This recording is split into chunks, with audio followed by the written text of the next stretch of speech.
Olá, querido amigo, querida amiga, bem-vindo a mais um vídeo do nosso canal. Hoje com um tema bem interessante que é sobre a felicidade. Felicidade além da alma. Quem não quer ser feliz? Quem não deseja a felicidade? É sobre isso que a gente vai falar hoje. Já aproveita, se inscreva, dá uma curtida, comenta no vídeo e fica até o final. E para tal a gente vai usar aqui como base a Ética a Nicômaco de Aristóteles, este livro aqui. Super recomendo. E, já citado aqui no canal, um dos meus preferidos, as Confissões de Santo Agostinho. Então, vamos lá. Então, a gente vai definir alguns conceitos aqui hoje, porque quando a gente vai estudar Aristóteles, alguns conceitos, eles vão evoluir no tempo, no espaço, no tempo. Esses termos vão ganhar novos significados. E na obra de Aristóteles, como é do conhecimento de alguns, ele vai falar muito sobre política, sobre ética, virtude, enfim. E hoje a gente vai tratar sobre a questão da felicidade. Então, Aristóteles ele traz a definição que a felicidade não é um meio, mas uma finalidade. É um objetivo final a ser alcançado. E sem muito adentrar na obra de forma profunda, porque o tempo não nos permite, vamos aqui resumir de forma breve. Eu separei alguns termos na obra de Aristóteles, que é a felicidade, a política, a virtude e o bem. Como seriam essas definições hoje? Como a gente traz para os nossos dias esses termos que Aristóteles utilizou e que assim deu surgiu ideias, pensamentos a partir deste grande filósofo. Então, falando da felicidade, que não é o meio, mas uma finalidade de vida, a gente entra na natureza das coisas. Então Aristóteles vai trazer algumas definições exatas para entender qual seria a finalidade do homem. Ele traz ali alguns conceitos, ele usa a medicina. Qual é a finalidade da medicina? A saúde. Qual é a finalidade de um general na guerra? A vitória. Qual a finalidade de um artista? A conclusão da sua arte. Qual a finalidade do músico? A composição de uma canção. Então, ele estabelece que todos os objetos, todos os seres têm uma finalidade última. E não poderia ser diferente com o homem. Eu também queria fazer menção aqui a um grande filósofo cristão que usa as ideias de Aristóteles, traz essas ideias de alguma forma para dentro do cristianismo, que é o São Tomás de Aquino. Ele traz uma definição bem interessante sobre a função do homem. Ele diz mais ou menos assim: ou seja, a função que deve ser cumprida com excelência e que corresponde a um bem geral é a atividade racional. Ou seja, o Aristóteles fala da atividade da alma, que é o meio que você utiliza para chegar nessa felicidade. E o Tomás de Aquino fala que é a atividade da alma, que basicamente se confundem. Ou seja, fazendo bom uso da razão. Então, São Tomás de Aquino vai dizer que você fazendo um bom uso da razão, você chega nesta felicidade, né? Você chega nessa excelência, você chega na verdade final das coisas. E o São Tomás de Aquino ele faz algo muito interessante. Quando ele vai falar da questão envolvendo fé e razão, ele afirma que a fé e a razão é como se fosse a mesma coisa, duas partes da mesma moeda. Ele traz uma definição interessante. Ele diz que Deus, na sua infinita sabedoria, criou a fé e a razão, e cada indivíduo chega à verdade ou por meio da razão ou por meio da fé, porque as duas coisas não podem ser antagônicas, opostas, porque elas provêm da mesma fonte. Deus não criaria a partir de si mesmo duas coisas que entrassem em contradição. Não é da natureza de Deus a contradição. Então ele diz que alguns homens não chegam à verdade por meio da razão, porque com base em 3 pontos fundamentais. Um deles é o defeito da constituição deste ser humano, né? Eu diria aqui que é alguma limitação que impede este homem, de forma geral, chegar nessa verdade. O segundo ponto seria as ocupações do dia a dia, né? Este homem precisa sustentar a família, ele precisa trabalhar. Nos tempos atuais, este homem precisa acordar de madrugada, pegar transporte público, enfim. ele não teria tempo de utilizar a razão por meio de estudos, de leitura, de aprofundamento para chegar em uma verdade final. E o terceiro ponto que o São Tomás de Aquino vai utilizar é que ele vai dizer que é a preguiça. A preguiça impede este homem de chegar à verdade por meio da razão. Então, para ele só restaria a fé. Então, se por um lado alguns chegam por meio da razão, outros chegaria por meio da fé. Não necessariamente que essas deficiências impedem que o homem chegue por meio da razão. Ele pode fazer uso da observação, como Aristóteles já fazia, enfim. Mas é uma definição aqui do São Tomás de Aquino. E eu queria colocar de um lado oposto ao outro duas condições que o Aristóteles ele fala dentro da sua obra. Principalmente a virtude, né? A virtude, ele vai falar muito da virtude aqui na Ética a Nicômaco. E oposto a isso, a gente vai encontrar os vícios, né? Então eu vou trazer a definição dos dois. O vício ele tem uma origem na palavra latina que é vitio, ou falha, defeito. Então o vício seria algo que foi corrompido, algo defeituoso. Ou seja, o indivíduo que ele é viciado, ele está com defeito, ele tem uma falha. Ou seja, este indivíduo ele vive por opinião. E observe que a questão da opinião é algo que surge lá no Éden, quando a serpente ela questiona a mulher, a Eva, sobre o mandamento de Deus. Né? Ele falou para não comer de nenhuma árvore. A Eva, não, apenas da árvore do conhecimento do bem e do mal. Ou seja, ali ela já começa, a serpente ela induz Eva ao erro através da opinião. Não é bem assim. Você certamente vai abrir seu conhecimento, né? Então, a serpente dá uma opinião de certo assunto e a Eva é induzida por aquilo. E a partir daí, na minha visão, no meu modo de entender, o homem começa a especular a respeito de tudo, porque a queda trouxe esse vício, essa deformidade, esse defeito, essa falha. Trouxe... o homem ele passa a ser um ser emocionado, ele passa a ser um ser apaixonado. O que é um ser apaixonado? É aquele que sofre a ação. Ele não é ativo, ele é passivo. Quando alguém está apaixonado, quer dizer que ele está sofrendo uma ação. Ele não está no controle. Ele está agindo, ele está sofrendo uma ação, ele está passivo. Outra questão interessante também, aqui eu já deixo a pergunta para você. Quando alguém fala assim, faça aquilo que te dá vontade, aquilo que está no seu coração. Você já ouviu isso?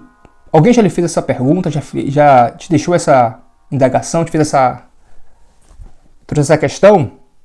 Você tem feito o que te dá vontade? Aquilo que te dá prazer? Se você é um indivíduo que faz o que te dá prazer, você tem uma alta preferência temporal. Você busca satisfazer as necessidades do hoje. Ou seja, como eu falei em outros vídeos, né, que aquele que vive por necessidade, ele é oposto ao propósito e está fadado ao fracasso. Porque do outro lado a gente vai encontrar a virtude, que quer dizer vitros, homem, que significa homem, vida, excelência, força. O Aristóteles dá a definição da virtude como uma prática para se chegar à felicidade. Ou seja, é um caminhar, é uma construção. A definição de felicidade para Aristóteles, salvo engano, a palavra é eudaimonia, é algo pleno, é algo concretizado. Na obra de Aristóteles ele traz algo muito interessante. Ele chega a... é uma pergunta que ele faz, né?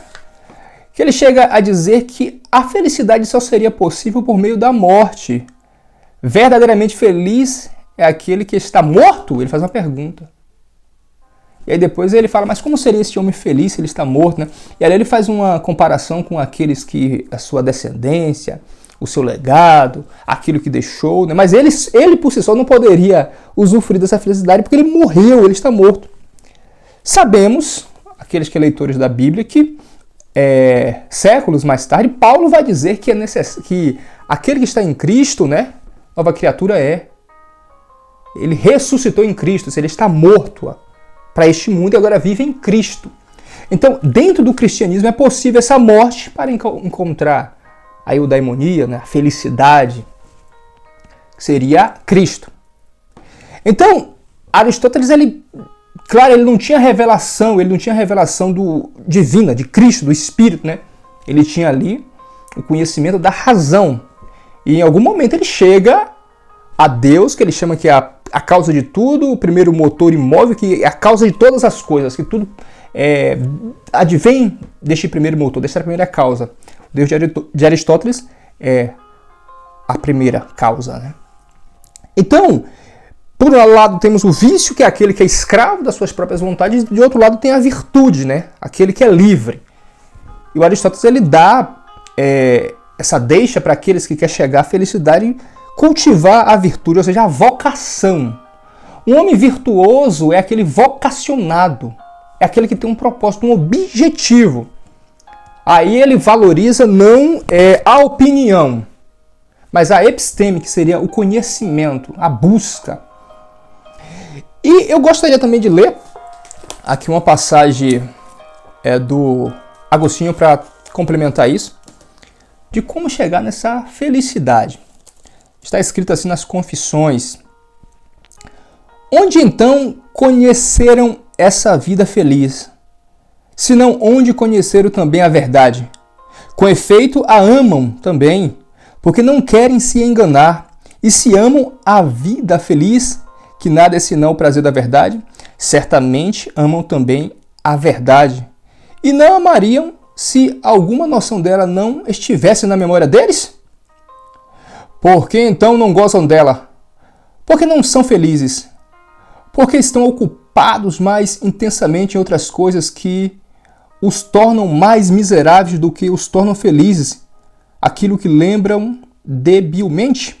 De fato, ainda não há um pouco de luz nos homens, que andem para que as trevas não os engulam. Então, olha que interessante, o Agostinho ele fala que como esse homem pode desejar felicidade se ele nunca a conheceu? Como é que você pode querer algo que você nunca teve, você nunca viu, você nunca sentiu, você nunca ouviu? É preciso entender que aqui isso fala de uma impressão no espírito. Ou seja, aqueles que acreditam no espírito, numa herança espiritual, de uma fonte, ele consegue entender que aquilo que ele deseja é a razão da sua existência, é a fonte do seu ser.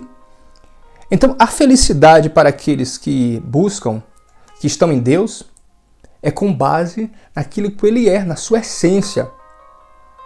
Então, isso não é algo racional, isso aí vai além da razão.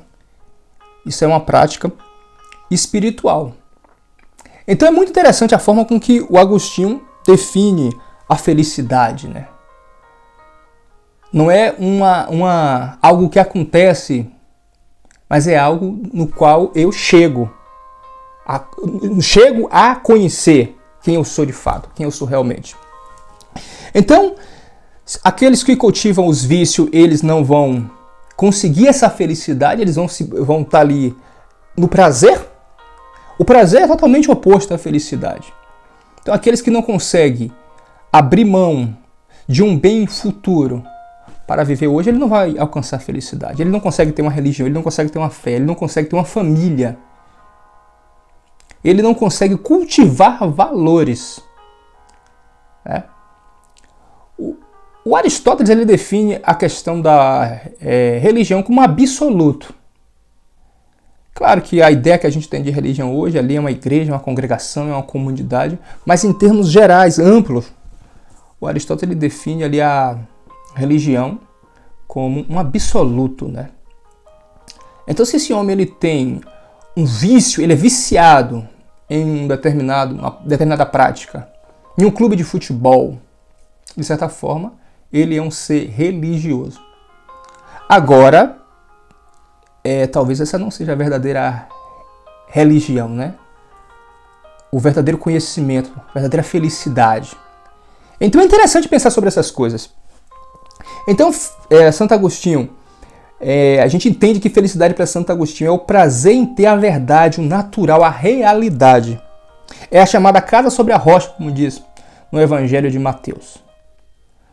O homem cristão que é feliz, ele está com a sua casa alicerçada sobre a rocha, sobre um fundamento. Ele tem claramente a ideia de quem ele é de fato. Em contrapartida, o homem também pode edificar sua casa sobre areia. Só que ele não pode contar com esse socorro na hora da angústia. Então, para fechar, eu vou aqui trazer 5 soluções para a felicidade com base nisso que a gente aqui trouxe hoje, né? A obra de Aristóteles e a obra de São Tomás de Aquino. As 5 soluções para a felicidade. Eu vou trazer a primeira aqui. Primeira, descubra a sua verdadeira natureza. Natureza fala de raiz, fala de origem. Ou seja, você deve buscar sua fonte. Os gregos buscavam isso através da contemplação, né? De fazer ali um ritual, né? De buscar contemplar os deuses, a natureza, a criação, recriar o mito, né? Para chegar na fonte da verdade. Então, quando você descobre a sua verdadeira natureza, de onde você vê a sua fonte, você está um passo a mais para encontrar felicidade. Felicidade como finalidade de vida, não é um estado do agora, né? Vou viver aqui, vou em um evento. A felicidade ela não está ligada a eventos, ela não está ligada a pessoas, ela está ligada a uma finalidade última. Aqui estamos falando de coisas metafísicas. Claro que temos vínculos com pessoas, com familiares, com amigos. Isso é importante, precisamos ter esse elo afetivo. Mas quando a gente coloca a nossa felicidade em alguém, em algo, em uma carreira, em um emprego, em coisas materiais, quando a gente aposta nessas coisas para a realização plena pessoal, a gente está em perigo. Então, voltando um pouco aos vícios, você não pode estar preso a questões emocionais, você não pode ser um paciente, né? Aquele que sofre a ação, aquele que espera que algo aconteça para que ele seja feliz. Não, você tem que contemplar a virtude. A virtude, ela também fala de sofrimento. É você acreditar em um ideal na qual você não pode ver de antemão. Você tem que fazer um investimento, você tem que fazer uma busca, você tem que investir na sua vocação, uma prática diária, contínua. Seja através de leitura, oração, meditação, investimento naquilo que é nobre, naquilo que é puro. Observamos que o mundo está em uma espiral perigosa, onde os valores não são colocados em primeira instância, em primeira ordem, né? Vale a pena qualquer coisa para se dar de bem, vale a pena qualquer coisa para ganhar dinheiro, vale a pena qualquer coisa para manter um status social. Esses são os que estão presos aos vícios, esses que são os verdadeiros escravos. Que pode o homem ele não ter dinheiro, ele pode o homem ele não ter bens, ele ser um homem virtuoso, um homem que encontrou a finalidade da sua existência. Então, se o ser ele está preso a bens, a coisas materiais, que não foi construído em uma base sólida, ele está inflamado, ele está emocionado, ele está apaixonado. E isso é contrário à virtude.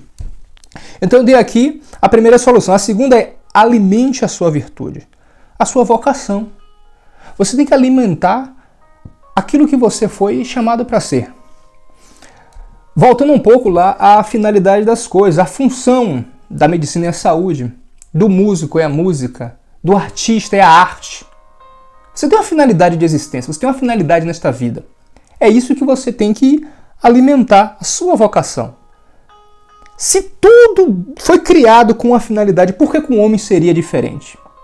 Aí tem aqueles que falam, na minha vida eu faço o que eu quero, a minha vida sexual eu levo do jeito que eu quero, a minha vida financeira, eu faço o que eu quero da minha vida. Será que é bem assim? Será que essa é a verdade? Será que não tem um padrão? Será que não tem uma ordem natural para a sua vida, que já foi pré-estabelecida? Pense a respeito disso. Terceiro é a experiência, o caminho, trabalha em você. Ou seja, é profundidade, é a atividade da alma que o São Tomás de Aquino fala, o Aristóteles fala. o Paulo fala também, o apóstolo Paulo fala que o nosso culto deve ser um culto racional. A fé é racional. O culto deve ser racional, temos que cultivar. Culto quer dizer cultivar, alimentar. Né? Então, a experiência ela é pessoal. Geralmente os seres, eles encontram a verdade, encontram a sua existência, eles podem ter até envolvido em um ambiente, em um evento, mas geralmente é uma experiência pessoal. Eu vou ler aqui agora o versículo que o Santo Agostinho leu para encontrar a verdade, para se converter à fé cristã. Veja bem, está escrito em Romanos 13:13. Comportemo-nos com decência, como quem age à luz do dia, não em orgias e bebedeiras, não em imoralidade sexual e depravação, não em desavença e inveja. Ao contrário, revista-se do Senhor Jesus Cristo e não fiquem premeditado com satisfazer os desejos da carne. Cara, isso aqui é profundo.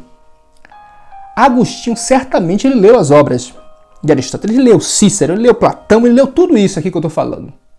Antes dele, é claro. Ele sabia a ideia de vício e virtude.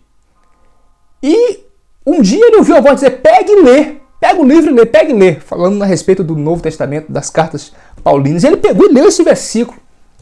Há muito que ele já queria ter esse encontro com a verdade. Nesse dia, ele revela nas confissões que ali ele foi convencido. Ou seja, um contraponto aqui dos vícios, que não era para andar nos vícios, mas sim nas virtudes. Ele teve esse conhecimento da verdade. Ele teve essa experiência. Então não fique preso a opiniões. Se aprenda uma experiência real, profunda, que te leve ao conhecimento da realidade. A natureza real de quem você é. Então, o encontro, né, a parte 4, eu já aqui antecipei aqui esse versículo. Então, descubra a sua verdadeira natureza, é a primeira. Alimente a sua virtude, que é a vocação, a segunda. Experiência, que é esse caminho, a atividade da alma, né, buscar uma profundidade, é a terceira. Um encontro. Quem alimenta a sua virtude, quem busca uma experiência, ele tem um encontro com a verdade. O Santo Ambrósio já dizia, o homem não encontra a verdade, é a verdade que encontra o homem. Não se preocupe com isso. Não vai restar dúvidas daquilo que você foi chamado, daquilo que você foi vocacionado para ser. O homem ele só precisa obedecer à sua verdadeira natureza. Você pode ser tudo nessa vida, menos aquilo que você não foi chamado para ser. Cumpra o seu destino. E o quinto ponto é o supremo bem, né? O Aristóteles entende que esse supremo bem é algo concreto. O Platão entendia que o bem final era algo ideal. Tem o famoso quadro, não sei se é do Rafael, não lembro agora o pintor. É o famoso quadro da Escola de Atenas, está lá vários filósofos ali. É como se toda a história da filosofia fosse desenhada naquele famoso quadro grego. Da Renascença, salvo engano, né? Este quadro. No centro do quadro está lá os dois grandes filósofos da filosofia clássica, Aristóteles e Platão. Platão está com o dedo apontado para cima, dizendo que o conhecimento vem das ideias. É algo imperfeito, é algo alcançado no mundo ideal. Era o mundo de Platão. Ao lado de Platão, Aristóteles faz que não, esse mundo aqui pode gerar conhecimento, eu posso retirar conhecimento, eu posso chegar à verdade aqui. Quando você une essas coisas à fé cristã, por exemplo, você entende que eu não preciso transcender para chegar a uma verdade. Eu posso transcender aqui no imanente. Esse mundo pode gerar conhecimento, esse mundo gera conhecimento. Eu posso ter experiências transcendentais aqui, antes mesmo da minha morte, da minha partida, que me leve a chegar nesse supremo bem, nesse concreto. Isso é fé, isso é razão. Então, o quinto ponto é o supremo bem. A salvação deve ser compartilhada. Ou seja, o supremo bem é isso. Você deve compartilhar essa salvação quando você chega nesse supremo bem. O conhecimento ele só tem validade quando ele é passado de uma mente para outra. Você deve ser livre. Cultive uma vida virtuosa, a sua vocação, não os vícios. Então, hoje foi isto, né? A gente falamos aqui desta felicidade além da alma, essa eudaimonia, não é uma felicidade passageira, mas é uma felicidade como algo último, um destino final. Para isso usamos a Ética Nicômaco de Aristóteles. Leia esse livro, procure. É da Martin Clare, essa edição aqui, uma editora muito boa. E as Confissões de Agostinho, isso é muito profundo. Psicologia, fala aqui sobre direito, felicidade, como foi dito aqui. São vários os temas aqui que você pode encontrar pistas, insights que pode mudar o seu destino. Curta esse vídeo, compartilha, comente, dê sugestões. Nos veremos em breve, se assim o Senhor permitir. Fica na paz.